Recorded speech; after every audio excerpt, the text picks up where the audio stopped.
ఓం శ్రీ మాత్రే నమః. ఛానల్కి స్వాగతమండి. మే 18 ఆదివారం తర్వాత వృషభరాశి వారికి గజకేసరి యోగం పట్టబోతుంది. ఇకపై మీరు పట్టిందంతా బంగారమవుతుంది. ప్రతి పనిలో విజయం సాధిస్తారు. వీరి నాపటం ఎవరి తరం కాదు. అయితే గజకేసరి యోగం వల్ల వీరికి ఏ అంశాలలో కలిసి వస్తుంది, అలాగే ఏ వ్యక్తితో జాగ్రత్తగా ఉండాలి అనే అంశాలను ఈ వీడియోలో మనం ఇప్పుడు తెలుసుకుందాం. కానీ అంతకంటే ముందుగా మీరు కనుక మన ఛానల్ని ఇప్పటివరకు సబ్స్క్రైబ్ చేసుకోకపోతే సబ్స్క్రైబ్ చేసుకొని పక్కనే ఉన్న బెల్ ఐకాన్ నొక్కి ఆల్ సెలెక్ట్ చేసుకుంటే మేమిలాంటి వీడియోస్ అప్లోడ్ చేయగానే ముందుగా మీకు నోటిఫికేషన్ వస్తుంది. అలాగే వీడియోని ఎక్కడా కూడా స్కిప్ చేయకుండా చివరి వరకు చూస్తేనే మేమేం చెబుతున్నామో మీకు పూర్తిగా అర్థమవుతుంది. ఇక వివరాల్లోకి వెళ్ళిపోతే, ఈ రాశి వారికి మీరు చేసే పనుల పట్ల మీకొక క్లారిటీ అనేది ఖచ్చితంగా ఉంటుంది. అందుకే మీరు ఏ పని చేపట్టినా కూడా దాన్ని ఖచ్చితంగా పూర్తి చేసి తీరుతారు. అంతేకాదు దానిలో విజయం కూడా అందుకుంటారు. అందుకే మీకు ఎక్కువగా శత్రువులు ఏర్పడుతూ ఉంటారు. ఇక మీరు పనులు ఎలాగైనా ఆపేయాలని, అలాగే జీవితంలో మీరు ఎదగకూడదని మీ శత్రువులు పొంచి ఉంటారు. అందుకోసం మీరు ఏ పని చేస్తున్నా లేదా ఏదైనా కొత్త నిర్ణయం తీసుకున్నా ముందుగానే తొందరపడి అందరికీ చెప్పొద్దు. ఎవరు శత్రువులో ఎవరు మిత్రులో ఈ సమయంలో తేల్చుకోవటం అనేది చాలా కష్టం. ఎందుకంటే శత్రువులు మీ వెనకాలే ఉంటూ పైకి మంచిగా మాట్లాడుతూ మీ వెనక గోతులు తవ్వుతున్నారు. ఈ విషయాన్ని మీరు గమనించాలి. ఇక ఈ రాశివారికి ఏదైనా ఒక్కసారి చెబితే చాలా త్వరగా అర్థమవుతుంది.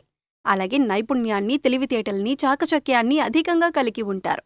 వీరి మాటలు కూడా చాలా తెలివిగా ఉంటాయి. ఈ రాశివారిలో కష్టపడే తత్వం అధికంగా ఉంటుంది. అలాగే ఏదైనా పని చెబితే దాన్ని పూర్తి చేసేంతవరకు నిద్రపోని మనస్తత్వాన్ని కలిగి ఉంటారు. ఇక ఈ రాశివారికి పట్టుదల కూడా ఎక్కువే. ఎవరైనా నువ్వీ పని చేయలేవు అని అన్నారంటే దాన్ని ఖచ్చితంగా చేసి చూపిస్తారు. అందుకోసం ఎంత కష్టమైనా పడతారు. అలాగే వీరొకసారి ఏదైనా వస్తువు కానీ, మనిషి కానీ, మరేదైనా కానీ ఇది నాది అనుకున్నారంటే ఆ మాట మీద నిలబడతారు. దాన్ని సాధించేంతవరకు కూడా పట్టుదలతో దాన్ని సాధించి తీరతారు. ఈ రాశివారు చూడటానికి అందంగా ఉంటారు. అంతేకాదు ఎదుటివారిని ఆకర్షించే నైపుణ్యాన్ని కూడా కలిగి ఉంటారు. ఇక కోపం విషయానికి వస్తే వీరికి కోపం చాలా త్వరగా వస్తుంది. వచ్చిన కోపం పెద్దగా నిలవకపోయినా కూడా ఏదైనా అంశంపైన చాలా వేగంగా స్పందిస్తూ ఉంటారు. అంటే బయట వాళ్లకి చూడటానికి వీరు కోపంగానే ఉంటారు, కానీ వీరి మనసు చాలా సున్నితంగా ఉంటుంది. ఎదుటివారు కష్టాల్లో ఉన్నారు అంటే మాత్రం చలించిపోతారు. ఇక వీరిని ఎవరైనా మోసం చేశారు అని తెలిస్తే మాత్రం అస్సలు సహించరు. అంతేకాదు ఎవరి మీదైనా ఈ రాశివారు ఒక అభిప్రాయానికి వచ్చారంటే కనుక దాన్ని మార్చటం ఎవరి తరం కాదు. అంటే వీరు నా మేలు కోరుతున్నారు అని అనుకుంటే జీవితకాలం వారిని స్నేహితులుగా ఉంచుకుంటారు. అలాగే వారు ఒక్కసారి మోసం చేశారని తెలిస్తే మాత్రం జీవితకాలం మళ్లీ వారితో మాట్లాడడానికి కూడా ఇష్టపడరు. వారిని దూరంగా ఉంచుతారు. ఈ రాశివారిది కల్మషం లేని మనసు. అందుచేత అందరితో స్నేహపూర్వకంగా మెలగటానికి ఇష్టపడతారు. నలుగురితో స్నేహంగా ఉండాలి అని కోరుకుంటారు. ఇక ఈ రాశివారు అనేక అంశాలలో ఎదుటివారి చేతిలో మోసపోవటం జరిగింది. అది ఆర్థికంగా కావచ్చు, వృత్తి ఉద్యోగాల పరంగా కావచ్చు.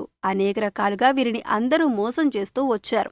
కాని ఎన్ని రకాలుగా మోసపోయినా కూడా వీరు తిరిగి రెట్టింపు ఉత్సాహంతో, చిరునవ్వుతో పనులన్నీ పూర్తి చేశారు. అయితే ఇప్పటివరకు పరిస్థితులు ఎలా ఉన్నప్పటికీ కూడా రాబోయే రోజుల్లో వీరు అన్నీ కూడా శుభఫలితాలను అందుకోబోతున్నారు అనటంలో ఎలాంటి సందేహం లేదు.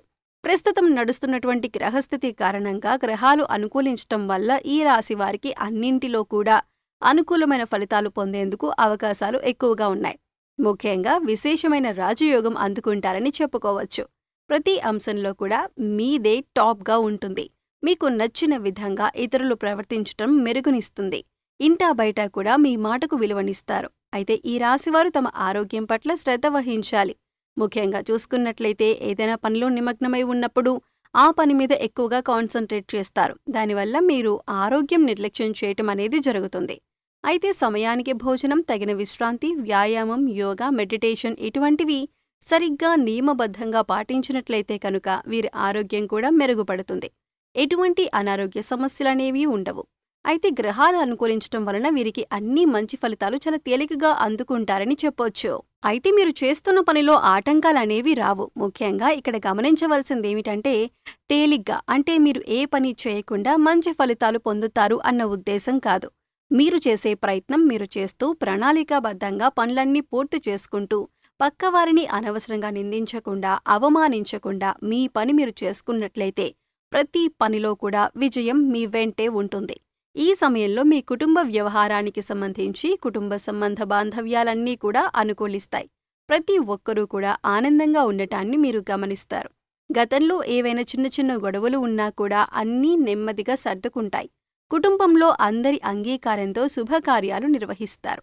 అలాగే సంతానం లేని వారికి సంతానయోగం సూచిస్తుంది. దైవసేవ కార్యక్రమాల్లో పాల్గొంటారు. మీకు వీలైనంత వరకు యజ్ఞయాగాది క్రతువులు నిర్వహిస్తారు. సమాజంలో మీ కీర్తి ప్రతిష్టలు పెరుగుతాయి. అలాగే మీరు చేసేటటువంటి వృత్తి ఉద్యోగ వ్యాపారాలలో పెరుగుదల చూస్తారు.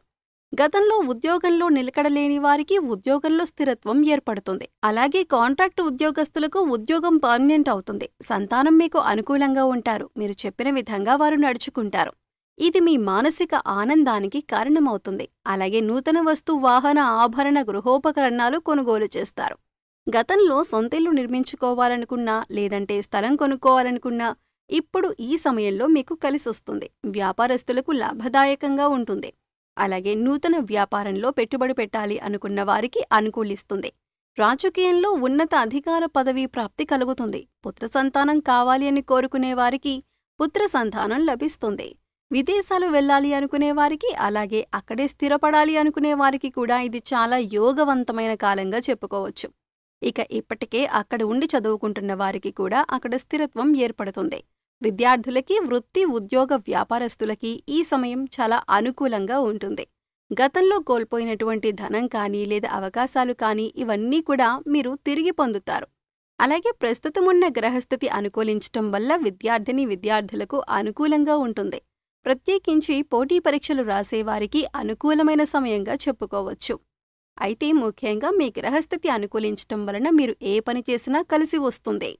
కాబట్టి మీ ముఖ్యమైన ప్రణాళికలు, కోరికలు ఏవైతే ఉన్నాయో వాటిని నెరవేర్చుకునే దిశగా మీ ప్రయత్నాలు ఉండాలి. విహారయాత్రలు, తీర్థయాత్రలు చేసేందుకు అవకాశాలు ఉన్నాయి. వివాహాది శుభ కార్యక్రమాలు నిర్వహిస్తారు. కోర్టుకి సంబంధించిన వ్యవహారాల్లో మీకు అనుకూలత ఏర్పడుతుంది. పూర్వీకుల ఆస్తులకు సంబంధించిన వివాదాలు ఒక కొలిక్కి వస్తాయి. ముఖ్యంగా వంశపారంపర్యంగా ఆస్తులు మీ చేతికి అందుతాయి. అలాగే వంశపారంపర్యానికి సంబంధించిన వ్యాపారాలు అనుకూలిస్తాయి. ఉద్యోగానికి సంబంధించిన అంశాలు అనుకూలిస్తాయి. ఉద్యోగంలో ప్రమోషన్ వస్తుంది. మీరు కోరుకున్న చోటికి ట్రాన్స్ఫర్ అయ్యే అవకాశం ఉంటుంది. స్థానచలనం ఏర్పడుతుంది. ముఖ్యంగా అన్ని రంగాలలో అభివృద్ధి, విజయం మీ సొంతమని చెప్పుకోవచ్చు. మరిన్ని యోగవంతమైన ఫలితాలను పొందటానికి ఈ రాశివారు ప్రతినిత్యం కూడా అమ్మవారి ధ్యానం చేయాలి. ఎక్కువగా దుర్గాదేవిని ఆరాధించండి. ప్రతి శుక్రవారం ఇంట్లో ధూపదీప నైవేద్యాలు అమ్మవారికి సమర్పించండి. నవగ్రహ ప్రదక్షిణలు మీకు అనుకూలమైన ఫలితాలను కలిగిస్తాయి. పేదవారికి, అవసరమైనటువంటి వారికి వస్తువులను దానం చేయండి. లేని వారికి భోజనం ఏర్పాట్లు చేయండి. అలాగే పశుపక్షాదులకు తాగటానికి నీరు, తినటానికి ఆహారాన్ని ఏర్పాటు చేసినట్లయితే, గత జన్మలో మీరు తెలిసి తెలియక ఏవైనా పాపకర్మలు చేసినట్లయితే వాటి యొక్క దుష్ఫలితాలు తొలగిపోతాయి. పసుపు రంగు మీకు కలిసి వచ్చే రంగుగా చెప్పుకోవచ్చు. సో చూశారు కదండి, మే 18 ఆదివారం తర్వాత వృషభరాశివారు ఎటువంటి ఫలితాలు పొందబోతున్నారు. వీరు ఈ సమయంలో చేసుకోవలసిన దేవతారాధన అలాగే పరిహారాల గురించి ఈ వీడియోలో మనం వివరంగా తెలుసుకున్నాం కదా. ఈ వీడియో మీకు నచ్చినట్లయితే లైక్ చేయండి. మీ ఫ్రెండ్స్ అండ్ ఫ్యామిలీ మెంబర్స్లో ఎవరైనా వృషభరాశి వారు ఉంటే వారితో ఈ వీడియోని షేర్ చేసుకోండి. అలాగే ఇప్పటివరకు మన ఛానల్ని సబ్స్క్రైబ్ చేసుకోకపోతే సబ్స్క్రైబ్ చేసుకుని పక్కనే ఉన్న బెల్ ఐకాన్ నొక్కి ఆల్ సెలెక్ట్ చేసుకుంటే మేము ఇలాంటి వీడియోస్ అప్లోడ్ చేయగానే ముందుగా మీకు నోటిఫికేషన్ వస్తుంది. మరో చక్కటి వీడియోతో మళ్ళీ కలుద్దామండి. ఓం శ్రీమాత్రే నమః.